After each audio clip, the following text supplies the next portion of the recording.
안녕하세요. 지니 위씨입니다. 제가 지난화에서 세계보건기구 WHO 산하기관인 국제암연구소 IARC에서 지정한 발암물질들에 관해서 말씀드리고 싶다고 했죠. 오늘 암을 진단받고 이후에 굉장히 많이 공부를 하였었는데요. 여러 전문가분들, 의사분들, 약사분들이 행한 서적이라든지 영상이라든지 다양한 자료들을 보았을 때 빠지지 않고 언급되는 것이 세계보건기구에서 지정한 발암물질들이었습니다. 공부한 것을 조금 나눠드리고 싶습니다. 제가 전문가가 아니다 보니 미숙하고 올바른 정보가 아닐 수 있어서 제가 어떻게 공부했는지 우선 말씀드리고 싶어요. 세계보건기구 산하 국제암연구소가 무엇인지 간략하게 말씀드리자면 세계보건기구는 1948년에 설립된 유엔의 전문기관으로 전 세계적인 공중보건 문제를 다루는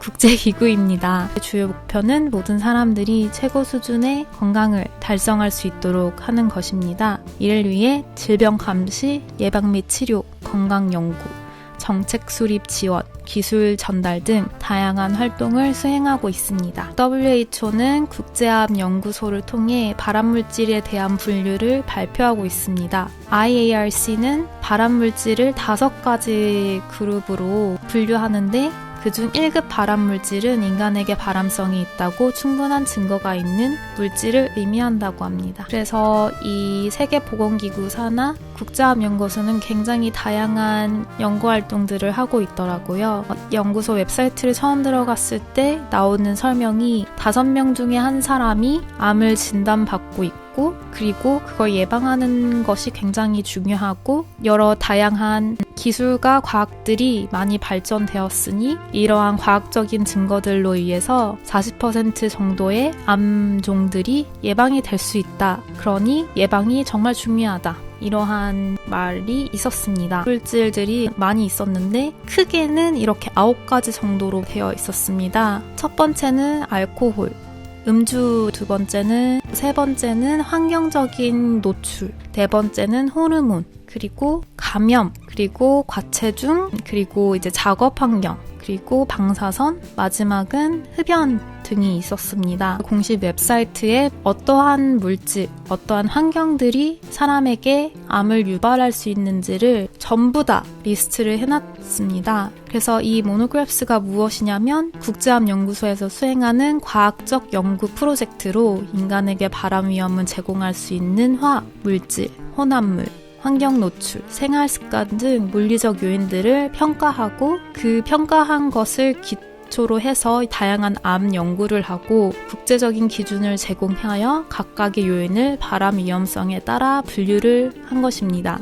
그리고 이 모노그래프스에 들어가려면 전문가 패널, 그 전문가분들이 전 세계적으로 유명한 연구진, 의사, 약사, 다양한 전문가분들이 모여 있는 것을 확인했습니다. 철저한 과학적 검토를 기반으로 발암성이 있는지에 대한 종합적인 평가를 제공하는 것으로 확인되었고 총 5가지의 발암물질 분류가 되어 있었습니다. 보통 미디어에서 얘기하는 1급 발암물질이다 하는 것이 그룹 1인데요. 1급 이라고 번역은 되었지만 정확한 표현은 그룹 1이라고 해야 될 것 같았습니다. 그래서 저는 앞으로 그룹 1이라고 하겠습니다. 그룹 1은 인간에게 발암성이 있다고 판단되는 요인, 그러니까 아주 높은 확률로 발암성이 있는 요인, 가장 높다는 뜻인 것 같아요. 그리고 그룹 2A는 인간에게 아마도 있다고 판단되는 요인, 그룹 2B는 인간에게 가능성이 있는 발암성 요인이고 그룹 3은 인간에게 발암성을 분류할 수 없는 요인, 그룹 4는 인간에게 발암성이 없다고 판단되는 요인, 이렇게 되어 있었습니다. 그래서 이걸 제가 임의로 좀 번역을 하였던 것이고 정확히 홈페이지를 보여드리자면 이렇게 생겼습니다.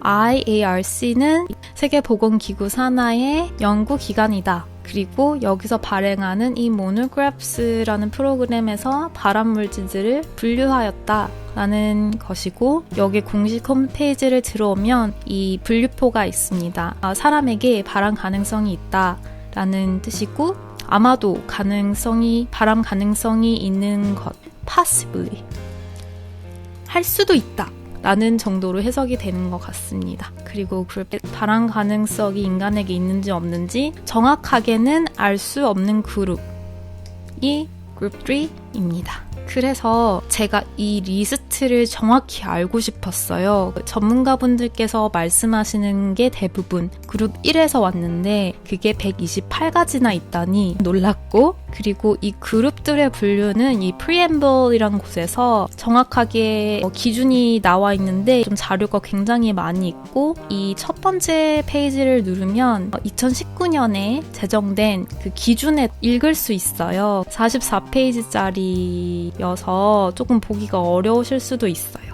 기준에 대해서 이제 이해를 했으니까 정확히 어떤 것들이 있는지 알기 위해서 조금 밑으로 내려오면 List of Classification이 모든 리스트가 있고, 그리고 이 List of Classifications by Cancer Site는 뭐냐면 발암이 된 장기 를 기준으로 나뉘었더라고요. 그래서 두 가지를 좀 보여드리고 싶습니다. 이 List of Classification을 누르면 이 화면으로 가는데요. 수많은 것들이 몇 년도에 측정이 되었고 몇 년도에 규정이 되었고 135번 개정이 됐고 그거에 대한 것이 이 볼륨에 적혀져 있습니다. 보기가 조금 어려워서 엑셀 파일로 다운 PDF도 볼 수 있고 프린트 할 수도 있는데요. 열어보자면 이렇게 리스트로 되어 있어서 여러분이 편하시다면 이렇게 필터를 걸어서 1급을 걸면은 이렇게 많은 볼 수 있습니다. 이렇게 보면 사실 뭐가 뭔지 정확히 보기가 어려울 것 같다는 생각이 들었어요. 아까 말씀드렸던 List of Classifications by Cancer Site라는 것을 PDF로 만들어서 올려뒀더라고요. 장기 를 기준으로 두 가지로 또 분류를 해놓으셨습니다. 암이 생긴 장기 기준이고 충분한 증거로 의해서 발암 요인이 사람에게 있다라는 좀 더 높은 요소들이고, 그리고 이 오른쪽은 제한적인 증거들이지만 그래도 사람에게 영향이 있을 수 있다 라는 것을 알려주는 것이었습니다. 구강암부터 시작해서 소화기관, 호흡기, 뼈, 피부 등등 정말 많은 암종에 관해서 이렇게 분류를 해놨습니다. 유방암도 있고 여성 생식기, 남성 생식기 정말 많은 장기별로 이렇게 다 분류를 해뒀더라고요. 좀 자세히 읽어보았는데요. 위입니다. 자, 지금부터 위암, 발암물질 4가지, 충분한 증거로 확실히 증명이 된 발암물질 4가지를 말씀드리겠습니다. 첫 번째, 헬리코박터 파일로리균 감염에 의한. 두 번째, Rubber Manufacturing Industry,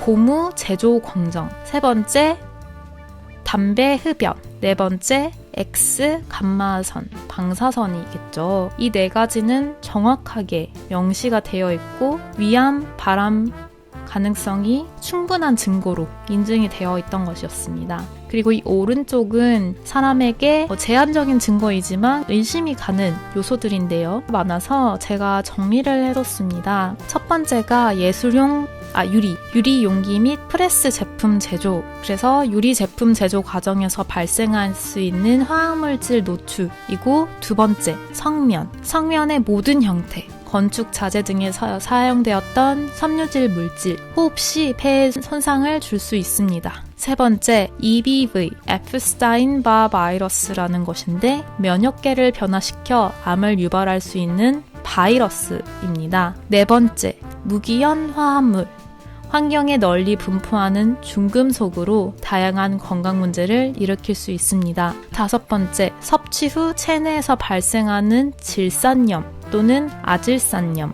특정 조건 하에서 체내에서 발암성 물질로 변할 수 있습니다. 여섯 번째, 아편 섭취, 약물 중독뿐 아니라 암을 유발할 수 있는 위험을 가지고 있습니다. 그리고 아시아계에서 많이 있는 절인 채소들이고,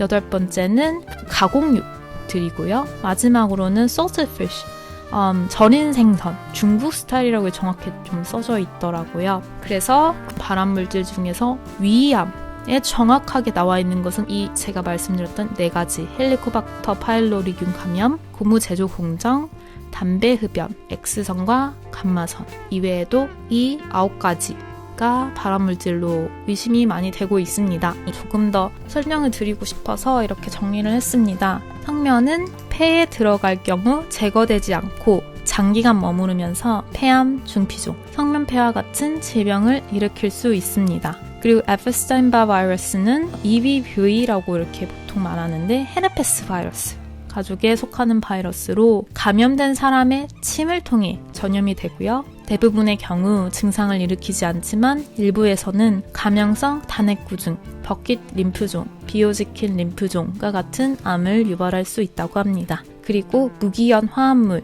이것은 자연적으로 환경에 존재하며 산업 과정에서 노출될 수 있는 중금속이고 무기현 화합물은 신경계 손상, 신장 손상, 면역체계 문제 등의 건강상의 위험을 초래할 수 있으며 특히 어린이에게 해로울 수 있다고 합니다. 마지막으로 질산염 또는 아질산염, 이것은 섭취 시 체내에서 내인성 질소와 반응을 일으키는 조건인데요. 질산염과 아질산염은 자연적으로 식품 및 식수에 존재하며 일부 식품 첨가물로 사용이 된다고 합니다. 특정 조건에서 이들은 체내에서 발암성 화학물질인 N-니트로소 화합물로 전환될 수 있으며 이는 위암과 같은 건강 문제와 관련이 있다고 합니다.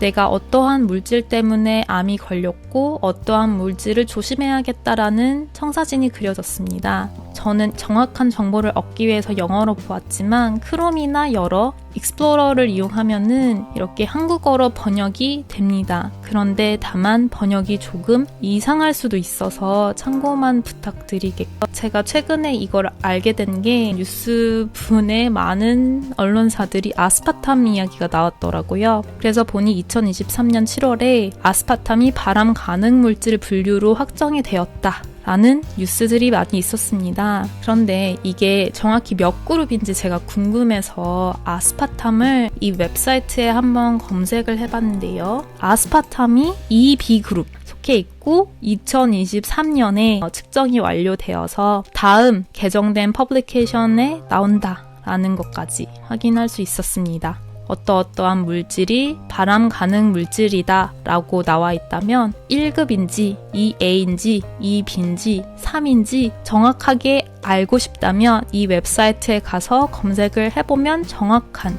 정보를 얻을 수 있을 것 같습니다. 마지막으로 제가 두 가지를 말씀드리고 싶은데요. 이 IARC의 그룹 1 발암물질 중 음식과 관련된 것은 명확하게 식별하는 것이 어려울 수 있습니다. IARC 음식 자체보다는 특정 성분이나 가공 방법에 초점이 맞춰져 있습니다. 그래서 가공육은 인간에게 발암 가능성이 있다고 분류되어 있습니다. 그러나 IARC의 공식 웹사이트에서 제공하는 전체 목록을 참조하여 정확한 정보를 얻는 것이 중요할 것 같습니다. 두 번째는 세계보건기구 국제암연구소에서 지정한 모든 암 종류에 공통적으로 언급되는 크게 4가지를 말씀드리겠습니다. 첫 번째는 알코올입니다. 정기적이고 과도한 섭취는 구강암, 식도암, 간암 등을 유발할 수 있다고 합니다. 두 번째는 가공육입니다. 햄, 소시지, 베이컨 등과 같은 가공육은 대장암의 위험을 증가시킬 수 있습니다. 세 번째, 흡연, 폐암 등 다양한 암을 유발할 수 있습니다. 네 번째, 성면, 내화성과 단열성이 뛰어난 광물질이지만 이것은 성면 섬유가 폐에 들어갈 경우 제거되지 않아 장기간 머무르면서 폐암, 중피종, 성면폐와 같은 질병을 일으킬 수 있습니다. 제가 전문가는 아니지만 제가 암 환자가 되고 나서 열심히 찾아본 것들을 여러분에게 공유드리면서 많은 분들이 앞으로 조심하고 내가 먹었던 어떠한 것들이 발암을 가능하게 했었을지 돌아볼 수 있는 기회가 되었으면 바랍니다. 여러분에게 조금이라도 도움이 되었다면 감사할 것 같습니다. 혹시 이 정보가 유용하셨다면 오른쪽 아래에 있는 지니위씨 채널을 구독하여서 20대 위암 3기 환자가 어떻게 암을 싸우고 있는지 더 공유 드릴 수 있을 것 같습니다. 감사합니다. 지니위씨였습니다.